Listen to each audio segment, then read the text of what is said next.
Assalamualaikum warahmatullahi wabarakatuh. Alhamdulillah rabbil alamin.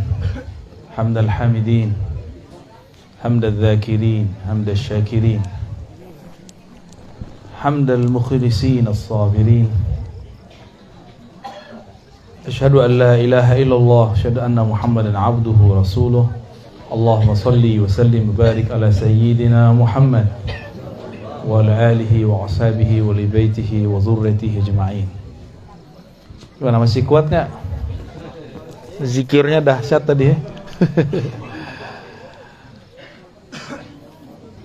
Kalau di kota tuh udah langka tuh zikir begitu. Dianggap gila sama orang. Benerlah kata Nabi, uzkurullah hatta yaqulul munafiqun mura'un. Sebut-sebutlah Allah, zikir-zikirlah kamu banyak-banyak sampai orang munafik tuduh kamu gila. Tuduh kamu kesurupan. Jadi tadi itu kalau zikir jadi Jakarta disebut Pak Kiai Haji Maman ini pemimpin zikir kesurupan. Dituduh ntar ya. Apalagi kalau pakai zikir yang aslinya, itu ada zikir berdirinya tuh. Kalau di kampung-kampung Melayu di Sumatera, di Kalimantan ada namanya ratib berdiri. Berdiri, Pak. Ah, ya, semuanya geraknya. Ada yang sembari gerak, titik-titik rotasi zikir.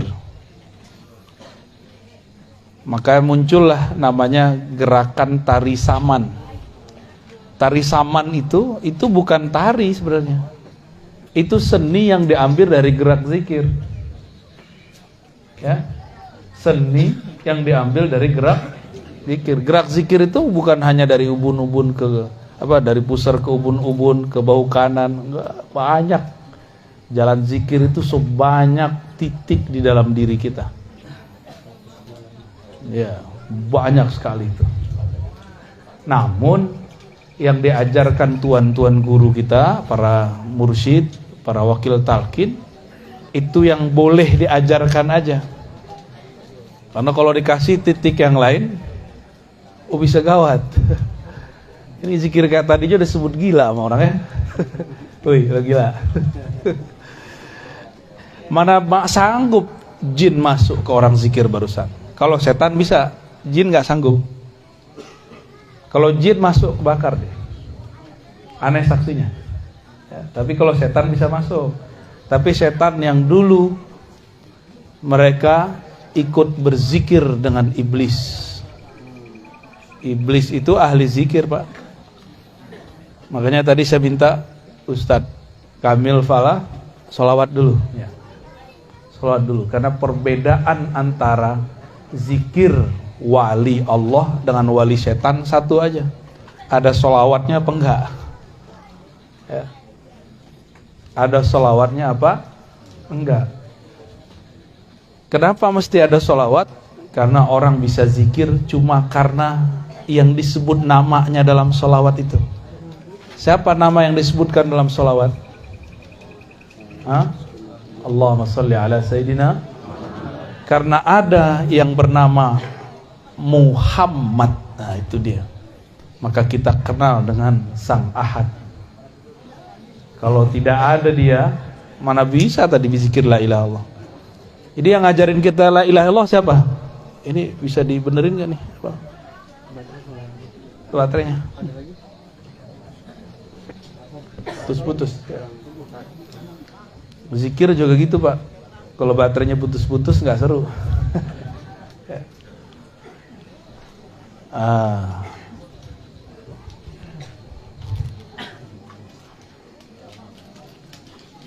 Ganti nih.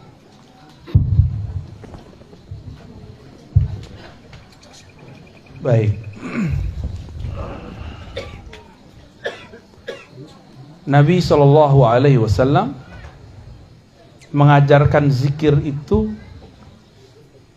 dengan cara yang berbeda-beda, metode yang beragam, mulai dari metode yang panjang sampai metode yang pendek.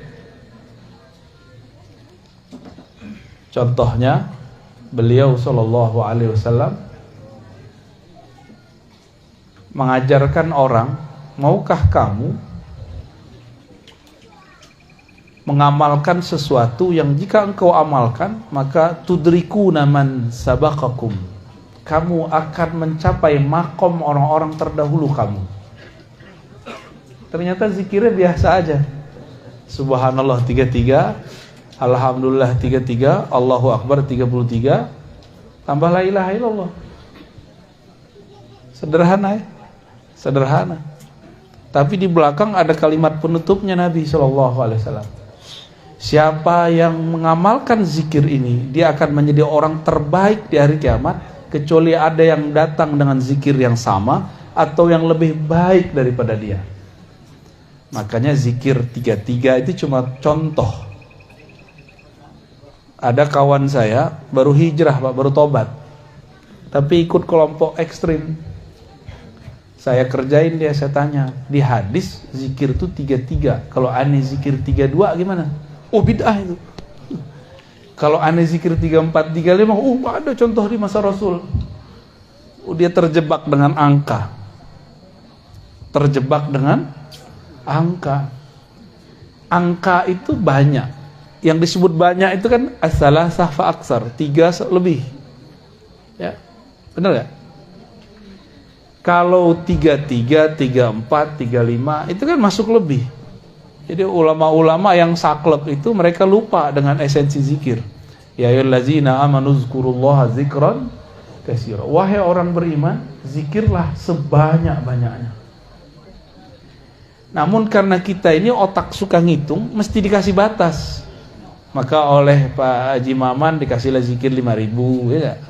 11.000, 70.000, tahlil, khatam tahlil 70.000, zikir ataqah. Masih itu pakai? Masih ada nih kawan-kawan ngamalin tuh. Ya alhamdulillah. Nah, itu yang punya ilmu-ilmu jelek dulu rontok tuh pakai itu tuh. Rontokin aja, jadi nggak usah dimandi-mandiin, zikirin aja tuh. 70.000 la ilaha illallah. Nggak usah belajar aneh-aneh Pak, zikir aja 70.000 kali 7. Nggak perlu, mau ilmu debus antum nggak perlu deh.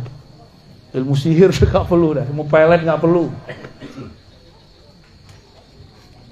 Cuma kan yakin kurang. Kalau kiai-kiai tarekat itu mereka nggak sibuk dengan ilmu kanuragan, ilmu kesaktian. Mereka sibuk dengan yang maha sakti. Makanya orang-orang tarekat nggak mempertunjukkan kesaktian. Nggak ada namanya pertunjukan debus dalam tarekat. Kecuali torikot debus, tapi torikot azkar nggak ada. Turunan dari torikot zikir, jadi seni, ada seni tari, ada seni debus, itu bisa. Tapi ujung dari debus, apa ujung dari debus? Bismillahirrahmanirrahim, la yadurru ma'asmihi syai'un fil ardi wala fis sama was sami. Itu ujung debus, ujung silat situ semua. Dengan nama Allah yang siapa saja bersama namanya, cukup bersama nama, cukup. Maka tiada yang merusak, tiada yang menyakiti engkau baik di langit ataupun di bumi. Itu kalau kita ma'asmihi, belum di dalam nama, baru bersama nama. Kalau kita sudah di dalam nama gimana? Apalagi nama di dalam kita. Jadi zikir-zikir kita ini latihan memaiyahkan asma. Apa arti memaiyahkan? Membersamai nama. Karena nama dan yang punya nama tidak pernah terpisah. Nama dan yang punya nama tidak punya terpisah. Siapa yang punya nama? Allah. Dan yang punya nama itu dekatnya dengan kita, lebih dekat dari urat nadi, lebih dekat dari jantung kita sendiri, lebih dekat dari diri kita merasa dekat. Cuma kita kan nggak merasa dekat. Maka zikir-zikir hentak-hentakan itu sebenarnya untuk membuka blok. Kalau bahasa orang di kota, kalau kita di pesantren nyebutnya hijab. Ya, hijab apa? Hijab kegelapan, hijab cahaya. Ternyata hijab terbagi dua. Ya, hati-hati nih. Hijab artinya penghalang kita kepada Allah. Kenapa nih beberapa orang bingung, nih zikir apa sih? Kok bentak-bentak Allah sih? Nah, itu dia kehijab akalnya. Allah kan gak budek, ngapain zikir keras-keras? Yang budak bukan Allah, ente yang budak. Orang udah zikir dari tadi, ente masih mikir aja. Ya. Budak tuh akalnya tuh. Orang udah asik nyebut nama Allah itu dia masih mikir. Telinganya pada segede itu, di sampingnya orang udah zikrullah, masih aja nanya. Ya. Itu hijab, Pak, hijab akal itu. Apalagi yang sok-sok modern, hari gini. Iya, hari gini. Ya salam. Tapi kan ada menu khafi, ya. Kan ada menu jahri, jahar, ada menu khafi. Yang nggak seneng zikir keras, ya zikir lembut aja. Asik juga itu. Orang nge-rap di luar, kita ngepop di dalam, ya. Boleh, nggak apa-apa. Ya, antum nggak sedang zikir keras, zikir lembut di dalam. Orang yang sedang asik dengan kerasnya, jangan dilarang. Itu. Nikmat hidup kalau begitu. Kalau zikir tadi pejam mata nggak? Atau pada menontonin orang? Ya. Ya. Kalau mau menikmati zikrullah, mulai dari pejam mata. Karena mata ini hijab, ini penghalang. Penghalang yang membuat kita tidak bisa merasakan getaran nama. Ya. Maka perlu dipejam. Supaya ketika awal-awal betul perlu diambil dari pusar, ditarik ke ubun-ubun, ke bawah kanan, hujam ke kolbu. Itu awal-awal. Kalau udah kenceng zikirnya di kolbu aja, nggak usah keluar-keluar. Ntar kepalanya kemana-mana. Capek tukang mijitnya. Ya. Jadi kalau sudah kenceng, coba di kolbu. Allah. Ya. Jadi nggak usah kemana-mana. Kepalanya nggak usah di situ aja. Allah. Ya. Itu kan cuma metode jalan zikir. Kalau sudah sampai di tujuannya, jangan balik lagi. Itu namanya debat kusir. Ya, bolak-balik. Kalau belum tembus, ulang lagi dari pusar, naik ke begitu, ya. Tapi kalau sudah di situ, udah langsung main di kolbunya. Dan itu lebih enak. Kan tujuannya cuma iza zukirallah wajilat qulub. Kalau disebut nama Allah, kolbu bergetar. Kalau getarannya sudah main, maka dia akan bergerak di dalam. Gak perlu ditarik-tarik ke otak lagi, ya. Jadi besok-besok kalau zikir lagi, jadi kepala antum tuh rehat, ya. Cuma begini aja dia. Itu udah nikmatnya bukan main. Itu jantung tuh Farhan dia. Tahu Farhan nggak? Apa arti Farhan? Hah? Farhan bukan nama teman itu. Apalagi nama yang punya toko sebelah. Oh, nama sopir Grab ya? Bukan, Farhan artinya bahagia. Karena kutul qulub zikrullah. Makanannya kolbu adalah menyebut nama Allah. Kalau makanannya kiai kan bukan hanya nasi, asap juga. Ya, ahlul hisab kan. Dukhon. Di Quran tuh ada surat Dukhon, ya. Waktu awal pandemi itu ada ustadz cocok logi nakut-nakutin umat pakai hadis palsu bahwa 15 Ramadan terjadi dukhon, ya. Kiai-kiai ketawa, aneh dukhon tiap hari. Dukhon namanya itu, rokok, ya. Rokok asap. Jadi berzikir itu jangan sibuk di jalan. Nah, teknik dari ambil dari ubun-ubun segala macam itu jalan. Kalau kita sudah masuk ke dalam rumah, jangan keluar-keluar lagi. Ya. Nah, ini kepada para pencinta zikrullah nih, ya. Kalau zikirnya tadi udah cepat kan? Kolbu itu lebih cepat dari lisan, lebih cepat dari kepala. Kalau awal-awal boleh lah begini, la ilaha. Kalau kepala kalau udah cepat gimana? Kayak gimana tuh? Kira tripping sama orang, ya. Jadi lucu, ya. Cukup kepalanya ke bawah. Begitulah Rasulullah SAW. Karena Rasulullah itu puncaknya zikrullah. Beliau nggak perlu gerak. Jadi kalau orang nanya, Rasul nggak pernah zikir begitu. Iya Rasul, bukan ente. Ente kan bukan Rasul. Dari mana kita tahu faham ini? Ketika ada orang ngadu kepada Rasulullah. Wah Rasulullah itu ada orang zikir kok riak bener. Kok dia teriak-teriak? Apa kata Nabi? Uzkurullah. Berzikirlah kamu kepada Allah hatta yaqulul munafiqun muraun, sampai orang munafik tuduh kamu riya. Sampai orang-orang nuduh kamu majnun. Itu kan hadis ada semua. Dan hadisnya saling menguatkan, hasan li ghairihi. Yang mendhaifkan berarti ketahuan dia nih ya. Dia pengen mendhaifkan zikir kita, Pak. Di masa Rasulullah lebih dari kepala gerak, Pak. Ayat turun mereka pingsan. Di masa para tabi'in, Sayyidina Al-Hasan Al-Basri, sanad zikir kita kan salah satunya lewat Sayyidina Al-Hasan. Hasan Al-Basri berguru kepada Sayyidina Ali. Itu Al-Hasan Al-Basri dibacain ayat, dia masuk ke dalam satu masjid, orang lagi baca ayat surat Al-Hadid, alam ya'ni lil ladzina amanu an takhsha'a qulubuhum li dzikrillah. Kapan orang-orang beriman hatinya tunduk jika menyebut nama Allah, hatinya tunduk untuk berzikir, hatinya betah untuk berzikir? Kapan? Nah, itu ayat turun tuh yang tadi tuh nonton tuh. Atau tadi kalau nonton boleh tapi menikmati. Tapi yang mempertanyakan, wah bid'ah ini ya. Itu kasihan tuh yang begitu. Nggak dapet ya, asrornya dia nggak dapet.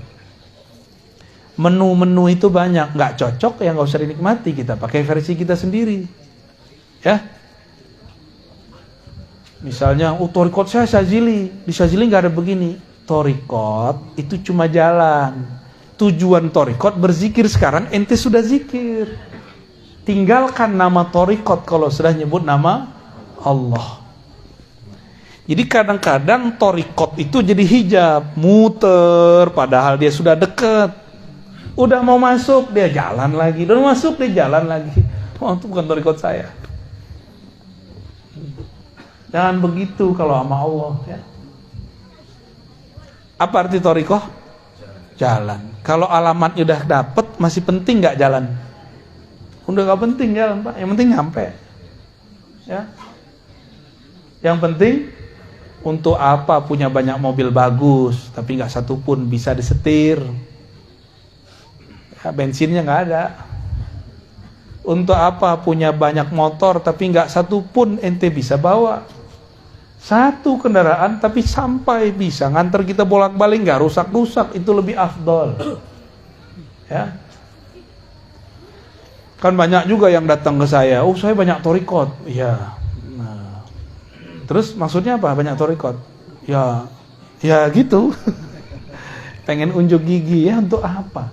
Kalau orang banyak torikot, pencirian dia nyaman zikrullah. Bukan kemana-mana kor-kor, aku banyak zikir, aku banyak kira, aku banyak torikot, nggak perlu ngomong begitu. Ya,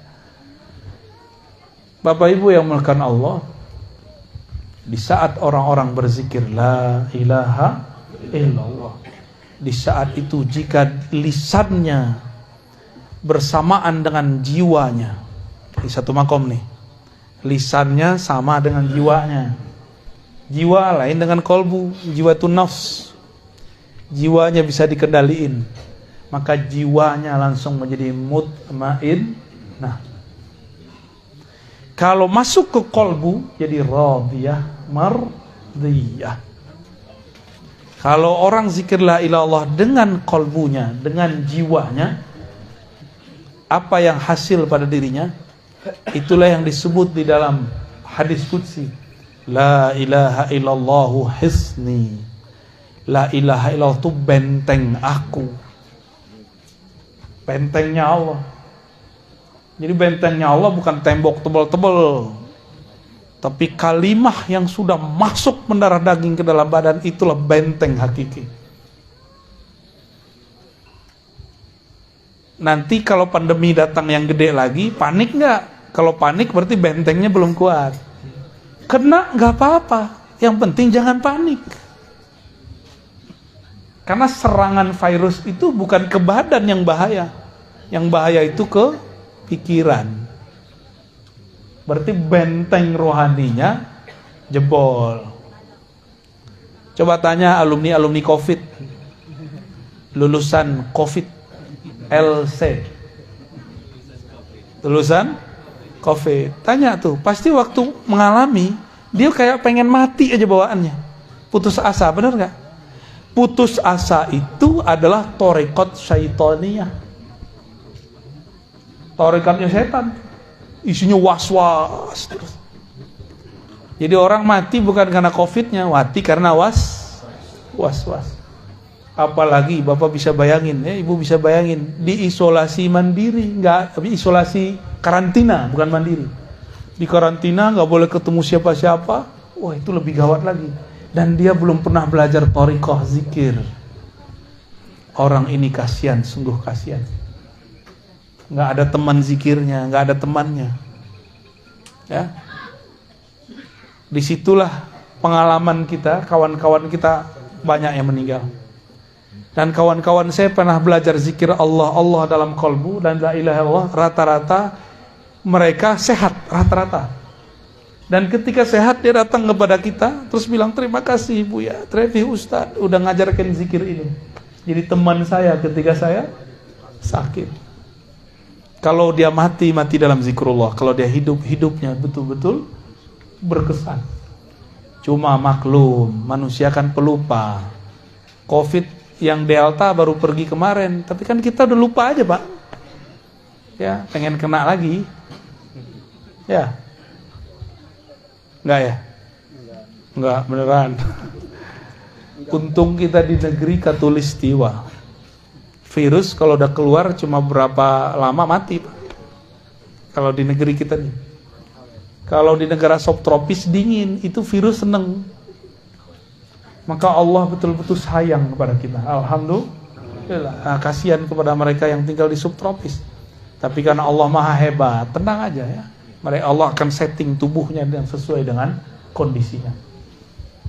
Jadi apa yang terjadi pada diri manusia saat dia baca la ilaha illallah? Dia sedang membangun benteng ilahiyah, al-hisn al-ilahi, benteng-benteng keilahian.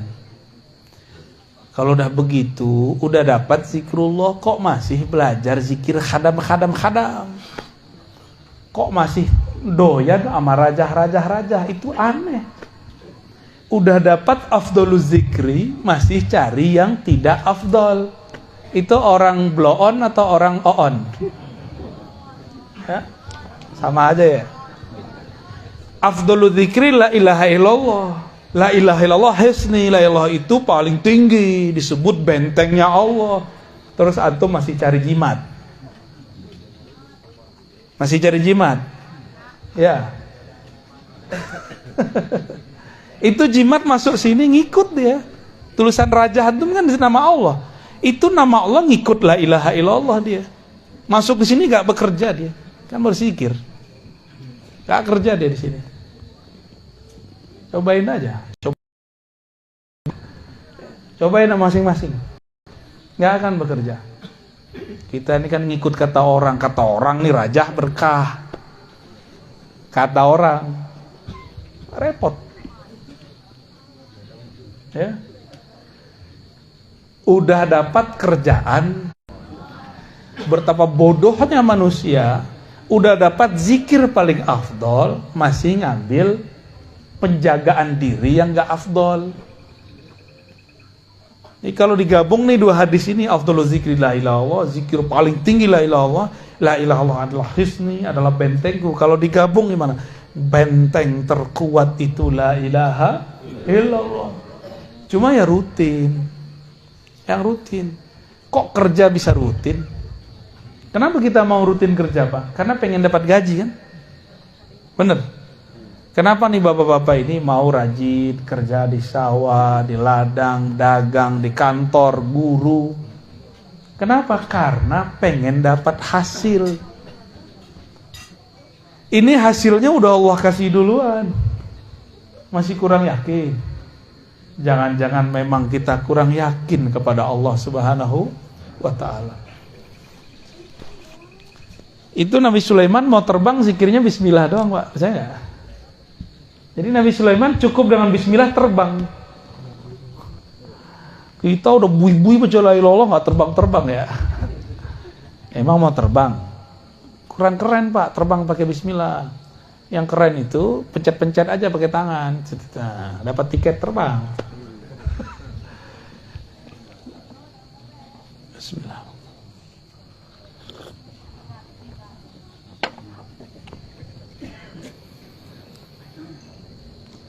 Jadi zikrullah ini ada 3 yang mau saya sebutkan.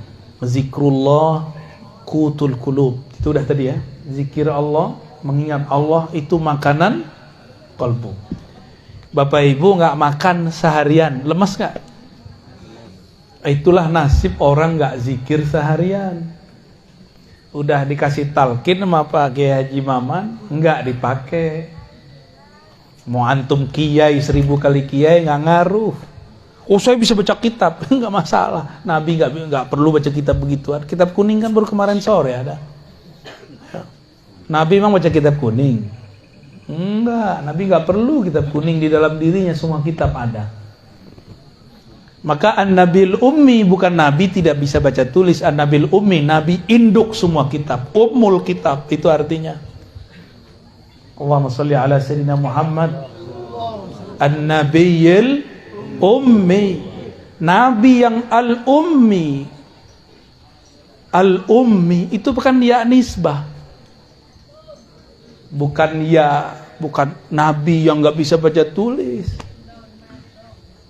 Nabi yang di dalam dirinya ada induk semua ilmu pengetahuan. Itu An-Nabiyil Ummi. Salah satu pengetahuan kitab di dalam qalbu Nabi adalah risalah la ilaha. Ketika beliau mengatakan afdalu dzikri la ilallah, itu adalah ikhtisar dari isi kitab di qalbunya. Itu baru satu kitab, Pak, zikir risalah la ilaha. Jadi di qalbu Nabi itu ada semua risalah, rahasia-rahasia. Tapi umur beliau pendek. Yang penting Mekah sudah ditaklukkan, syariah sudah mapan. Maka orang tidak akan mengkultuskan orang yang di kolbunya ada risalah kita. Sayyidina Isa, beliau menampilkan isi kitab kolbunya sebelum syariat Bani Israel waktu itu mapan. Akhirnya mereka menyembah Nabi Isa. Salah satu isi risalahnya apa? Rahasia, nama Allah Hayyun dan Hayat, Muhyi. Ada orang udah mati, dipegang dadanya oleh beliau, hidup Pak. Orang kira ini Tuhan, ini bukan manusia ini. Nabi Muhammad kan sering melakukan itu, cuma nggak dieksplor di banyak riwayat. Saya pegang, Pak, beberapa riwayatnya. Nabi menghidupkan orang mati, ada riwayatnya, tapi didoifkan oleh ahli hadis yang nggak percaya. Mereka cari-carilah kesalahan hadis itu. Itulah rahasia kenapa syariat dimapankan di masa Rasulullah. Sedangkan rahasia-rahasia kolbu ini tidak berhenti, turun terus. Inilah makna al-ulama warasatul anbiya. Ulama mewarisi risalah-risalah kitab dari kolbu an-nabi al-ummi. Langsung, Pak. Nggak lewat Google, nggak lewat kitab kuning. Kitab kuning itu dari sini, dari kolbu. Jangan dibalik. Ini kiai-kiai udah kehijab ini, santri-santri udah kehijab. Kok kolbu ngikutin kitab kuning? Salah itu. Kitab kuning pemahamannya harus ngikutin rahasia warisan kolbu Rasulullah SAW. Itu ya baru sahih warisan Rasulullah. Baru pewaris Rasul ente. Kalau enggak pewaris kitab bulukan itu namanya. Itu kan kitab komersial, orang jualan supaya kaya. Udah kaya itu yang jualan kitab. Kita masih puji baku, dan berapa banyak kitab yang salah cetak. Laknya hilang, gawat sudah. Udah berapa banyak kitab salah Cetak. Kalau nggak punya kolbu, beres kita, sesat menyesatkan udah. Saya udah banyak pak ketemu. Tiap hari kan kita kerjaannya bolak-balik kita. Kita bingung, ini kitab ini kok masih dipertahankan di pesantren? Ya. Banyak. Kita ini kan fanatis ke kitab kuning. Kitabun Mubin nggak fanatis. Ya. Kitabun Mubin. Itulah umul kitab. Rahasianya ada di Al-Fatihah. Al-Fatihah terkumpul di dalam basmalah. Basmalah terkumpul dalam ba terkumpul dalam satu titik. Nah, kalau sudah di titik nggak usah keluar lagi, zikirnya di situ aja, ya. Makanya kolbu itu belakangnya ba supaya langsung masuk ke sana. Di depannya kof. Wah, itu rahasia huruf tuh banyak ya. Saya nggak usah bahas rahasia huruf lah malam ini. Jadi la ilaha illallah itu makanan kolbu paling mahal. Cara menikmatinya macam-macam. Ada yang pedas, ada yang manis. Yang pedas thariqat qadiriyah, yang manis thariqat naqsyabandiyah, gitu. Kan ada yang nggak senang pedas-pedas, senangnya manis-manis. Kalau orang Banten nih senangnya pedas manis. Dapat zikirnya yang keras, dapat zikirnya yang manis. Alhamdulillah.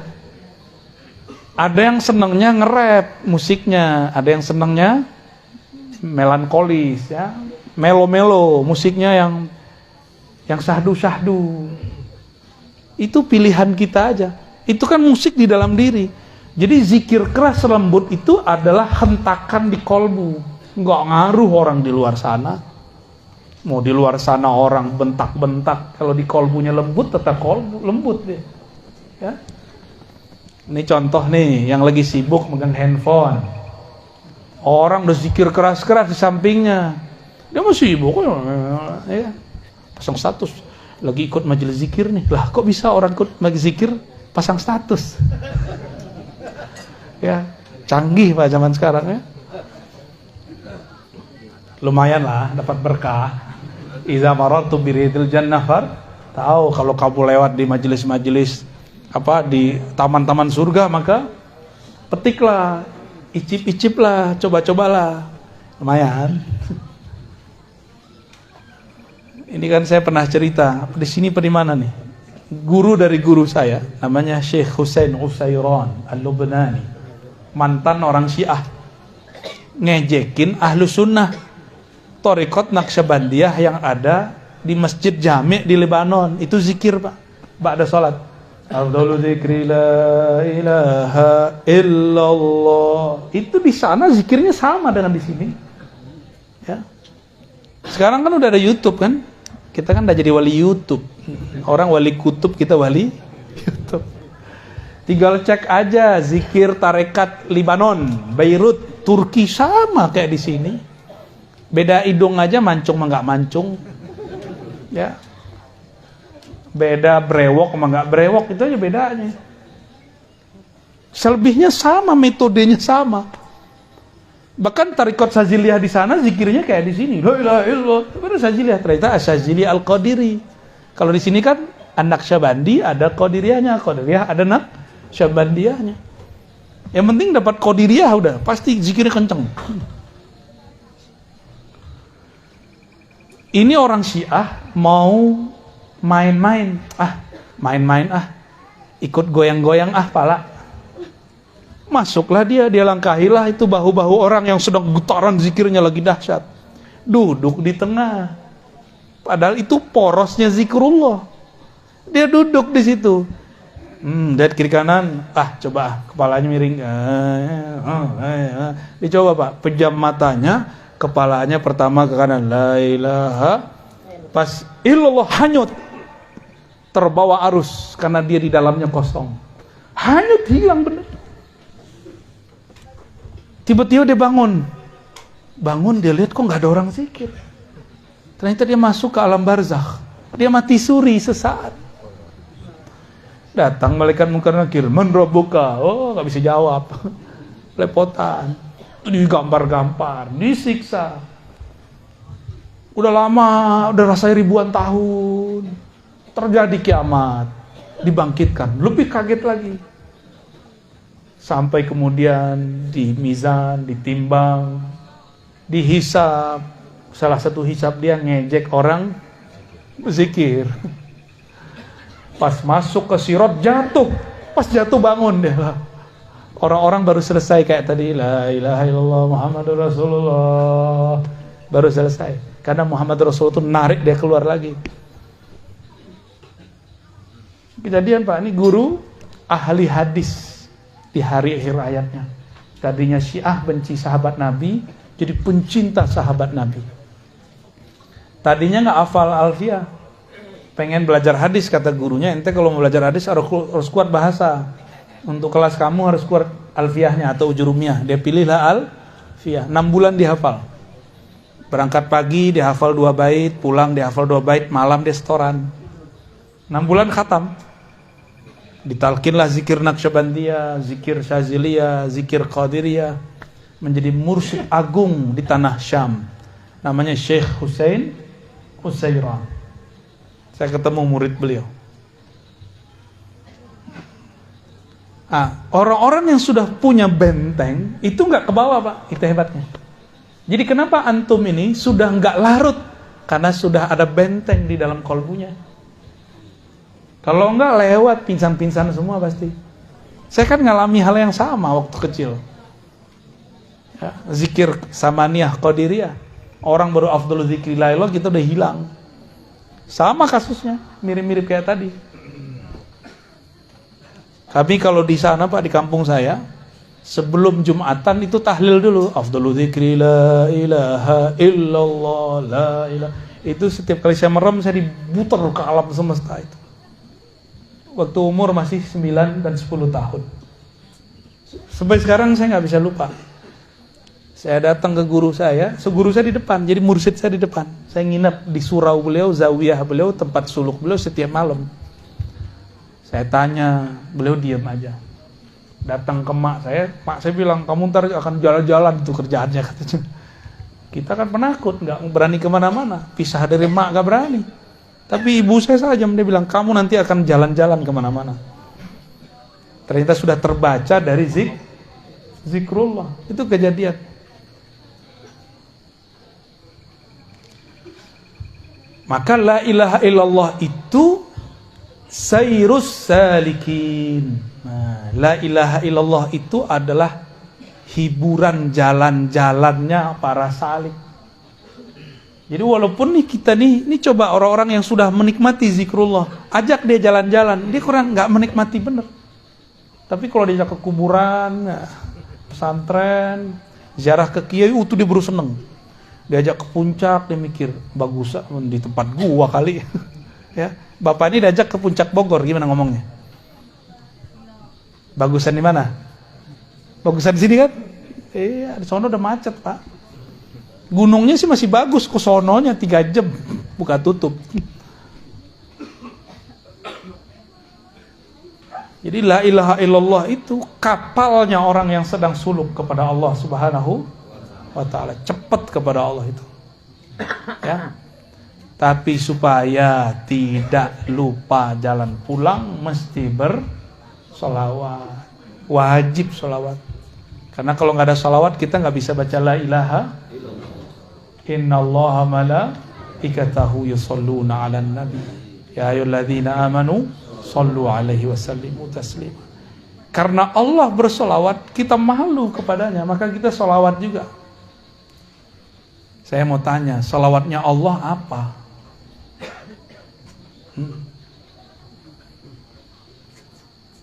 Kalau malaikat kan Allahumma sholli ala Muhammad, itu malaikat. Allah solawatnya gimana? Masa Allah doa ke Allah kan? Allahumma sholli ala Muhammad. Lah gua mah Allah. Aku Allah. Lah itu gimana dia ngomongnya? Nah itu rahasia Pak ya. Yang ngikutin kajian di YouTube terpaham ya. Malam ini nggak dibuka dulu ya. Ntar ada yang protes soalnya. Nah, itu yang kedua. Yang ketiga, la ilaha illallah atau zikrullah itu adalah miftah min mafatihil jannah. Kunci daripada kunci-kunci surga. Mana dalilnya? Man qala la ilaha illallah dakhalal jannah. Siapa yang baca la ilaha illallah pasti masuk surga. Dan lafaz ini enggak main-main, dakhala. Dakhala itu fi'il madhi. Sebelum masuk surga dia udah masuk duluan. Kalau diterjemah, kalau versi harfiahnya gimana? Man qala la ilaha illallah, siapa yang telah berkata la ilaha, maka dia telah masuk surga. Jadi kita ini kalau zikrullah sebenarnya udah di surga, tapi karena pikiran ini masih menghijab, badan ini masih menghijab, tidak terasa kalau sudah masuk ke sana. Gitu. Ya. Di surga kawin-kawin doang? Enggak. Orang bosen Pak kawin di surga. Udah bosen. Kenapa kemudian mereka nikah lagi, kawin lagi, jima lagi? Kenapa mereka begitu? Itu untuk menawar rindunya kepada yang punya nama. Nah, ini thariqat para arifin. Jadi aulia-aulia ini kenapa dulu kiai-kiai wali-wali itu banyak istrinya? Itu bukan untuk syahwat, Pak. Tapi kerinduannya kepada Allah nggak bisa diobati kecuali dengan menikah lagi. Ya. Ini bukan pembenaran lah ya, aneh nggak percaya antum bisa begitu. Inilah dasarnya. Jadi bukan karena banyak orang mati di akhir zaman 1:50 kan ada hadis kan? Rajulun, satu laki-laki itu qaimun ala khamsina imra'ah. Itu nanggung menikahi 50 perempuan satu laki-laki. Sekarang satu aja udah keok kan? Iya, mau nambah aja. Mata sih jelalatan. Ya. Urusan sarung sudah melorot. Takwa. Iya, mata kita mah sama, Pak. Mata saya, mata Bapak beda. Yang beda kan sarungnya. Ente paham gak, Cong? Belum paham katanya mau alam. Jadi kenapa di surga itu banyak kawin, Pak? Banyak pernikahan. Itu bukan karena syahwat. Jadi orang salah paham surga itu dikira tempat eksplorasi untuk menyalurkan syahwat. Itu penghinaan terhadap Allah. Ya, enggak. Tapi begitulah Allah bersiloka, bersendagurau dengan hambanya. Ada hamba-hamba yang kebawa sendaguraunya. Diceritakan di surah Waqiah, ya.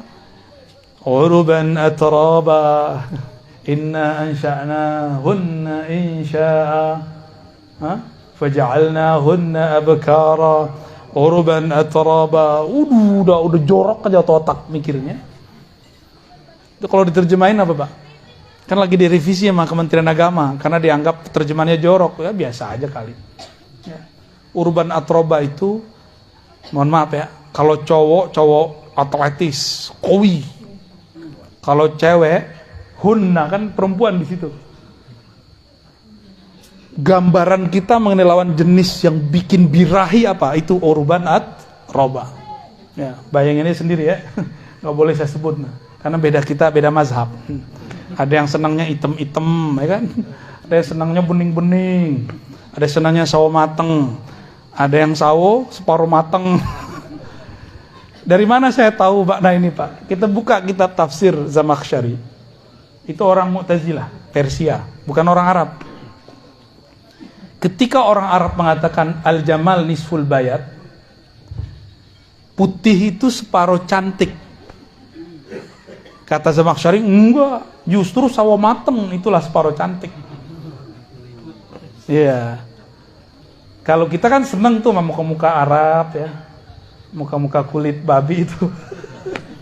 Enggak ada pigmennya, Pak. muka-muka orang barat. Kan gak ada pigmennya tuh.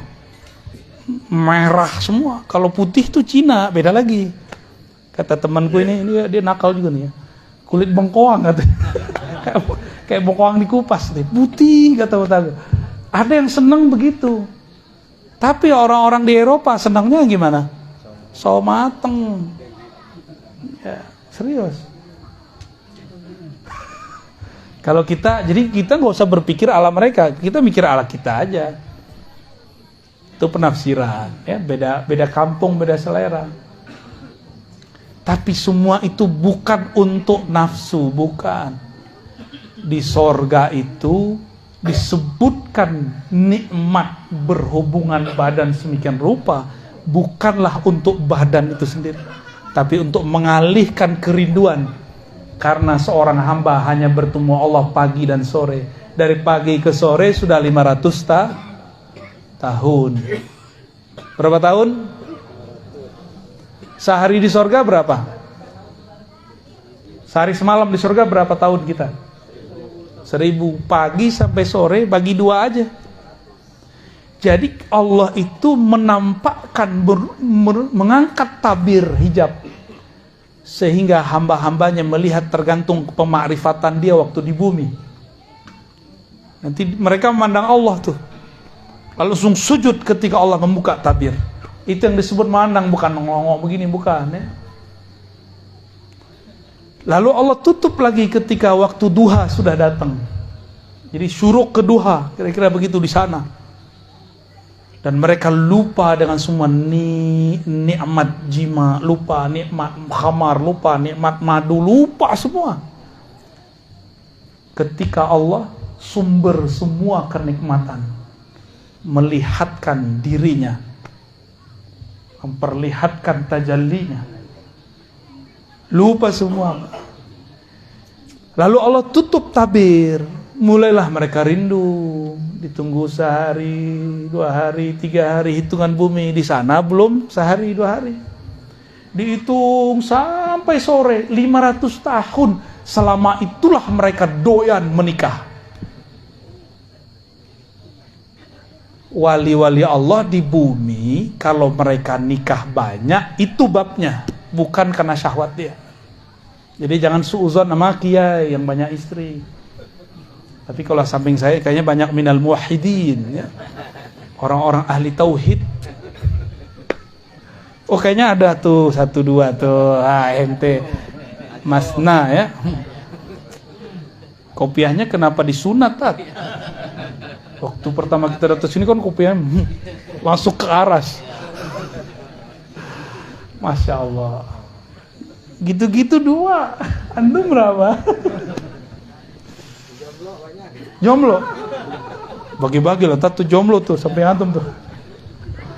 Ya, hijabnya fa'in khiftum, nah khiftum hijabnya. Bukan la ta'dilu, belum nyoba udah bilang la ta'dilu ya. Belum nyoba udah bilang nggak adil ya. Nah, kalau ustadz itu dia hijab khaufnya hilang dia.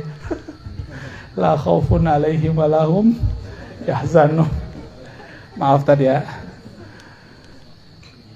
Ini rahasia kenapa para aulia itu dulu mereka ada yang menempuh jalan seperti itu. Ya. Mau tahu zuriatnya Nabi Sayyidina Al-Husain, istrinya berapa tahu enggak? 80 di satu riwayat. Itu bukan pembenaran, Tat. Besok antum 80. Aneh yang disalahin, Tat. Sayyidina Al-Husain 80 istrinya. Beliau ternyata Al-Qutub, Al-Ghaus di zamannya, wali paling mabuk di zamannya. Dia, dan itu bisa dibunuh.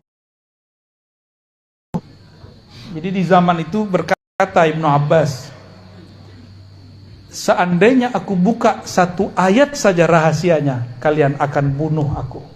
Laqataltumuni. Tapi zaman ini makrifat setan sudah dibuka. Masa kita nggak buka makrifat ilahiyah? Kalau nggak kalah kita, Mbak.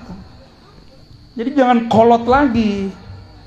Berani buka-buka asrar di YouTube. Lah kan di YouTube buka-buka sendiri, kan bukan saya yang buka. Daripada thariqahnya thariqah syaitaniyah, mending kita buka juga yang thariqah ilahiyahnya, thariqah Nabi Muhammad sallallahu alaihi wasallam. Metodologi kewahyuan, kok wahyu bisa terjadi? Apa beda ummi versi ahli riwayat dan ummi versi ahli hakikat? Itu tadi tuh versi ahli hakikat tuh. Di kolbu Nabi ada semua kitab. Maka wali-wali Allah yang asli itu pura-pura bego aja Pak dan kita. Aslinya dia alim. Dia tinggal minta kepada Allah, nyambatnya di alam sana bukan di alam sini. Kan kita punya ilmu nyambat. Tapi yang nyambatnya ilmu monyet. Begini sih. Kalau mau nyambat ilmu jangan yang rendahan. Itu namanya ulaika kal an'am. Kalau mau nyambat ilmu langit.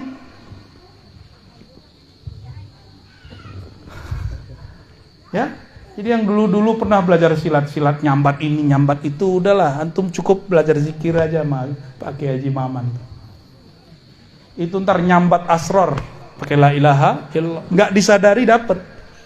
Asrar itu kan nggak perlu antum jadi aneh-aneh. Justru semakin masuk kalimat itu semakin normal kita hidup, semakin jadi manusia yang utuh, kecerdasannya utuh, pikirannya fokus. Kalau dia kerjanya lebih fokus. Kalau dia berjuangnya lebih tulus. Kalau dia gurunya lebih ikhlas. Kalau dia suami istri akan lebih penyayang kepada pasangannya. Ya, maka wajib belajar zikir khafi biar lembut ya. Biar lembut. Kalau antum ini masih suka kasar sama pasangan, berarti kurang zikir lembutnya. Tutup dengan sholawat biar kelembutan Rasulullah muncul di dalam diri. Jangan zikir doang. Nah, ini kenapa nih banyak yang mengeluhkan, suami saya, istri saya habis zikir kok kaku. Karena dia zikir tapi zikirnya tidak dipati dengan sholawat. Tahu pati? Tidak ditutup dengan sholawat. Sholawat itulah yang melembutkan segala-galanya. Kenapa iblis segaring itu ngomong? Kenapa iblis sekeras dan sekasar itu dan pendendam? Karena dia tidak bersolawat kepada Rasulullah Sallallahu Alaihi Wasallam. Gak pernah dia mau solawat. Yang dilihat Muhammad, yang dia lihat Muhammad bin Adam, keturunan Adam. Muhammad turun Adam ngapain solawat? Dia nggak ngelihat Muhammad itu Ahmad itu Ruhullah, dia nggak lihat. Karena memang iblis walaupun masuk surga dia cuma mukasyafah, tapi tidak sampai musyahadah. Mukasyafah artinya apa mukasyafah? Dia melihat alam malakut, tapi tidak sampai kepada musyahadah, memandang kepada penguasa alam malakut dan jabarut. Nabi Adam, karena dia solawat, Allah izinkan dia melihat di aras itu tulisannya apa. Iblis nggak lihat itu. Ya, itulah yang jadi mahar sekarang mengalir di tubuh kita semua. Itu sebabnya kalau benar nih umat Rasulullah pasti rindu sama Rasul. Sholawat pasti bergetar ini.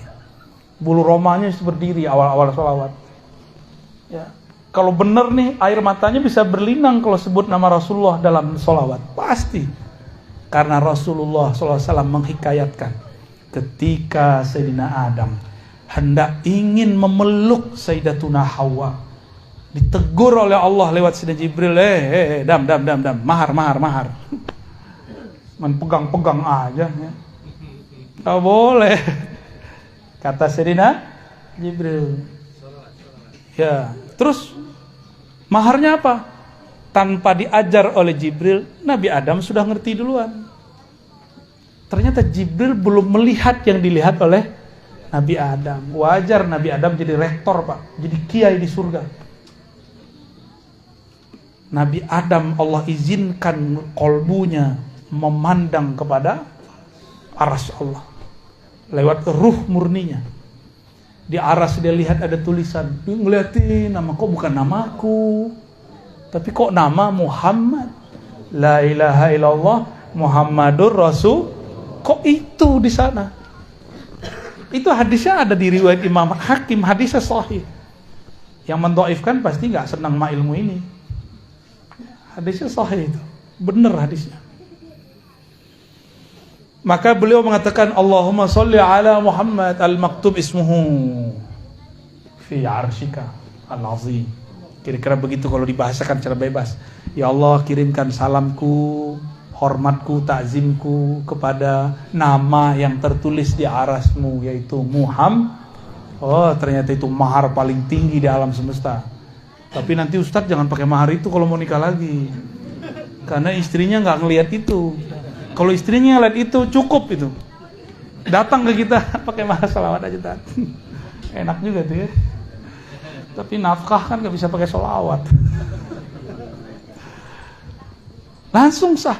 Maka berkah sholawat itu halalah Sayyidina Adam menggauli Sayyidatuna Hawa. Jadilah anak kita ini buah dari sholawat itu. Ya, jadi kita ini buah dari sholawat. Jadi kalau kita zikir mana yang paling sering dibaca? Ya dua itulah. La ilaha illallah sama sholawat Muhammad Rasulullah sallallahu alaihi. Nggak boleh keluar dari dua itu dah. Sebelum Nabi Muhammad yang fisik lahir, orang-orang udah zikir sholawat nyebut nama beliau. Berarti beliau sudah ada tapi di alam yang lain. Itu yang beliau sebut, aku sudah jadi Nabi, kalian belum ada kok. Jibril aja belum ada, Nabi sudah ada.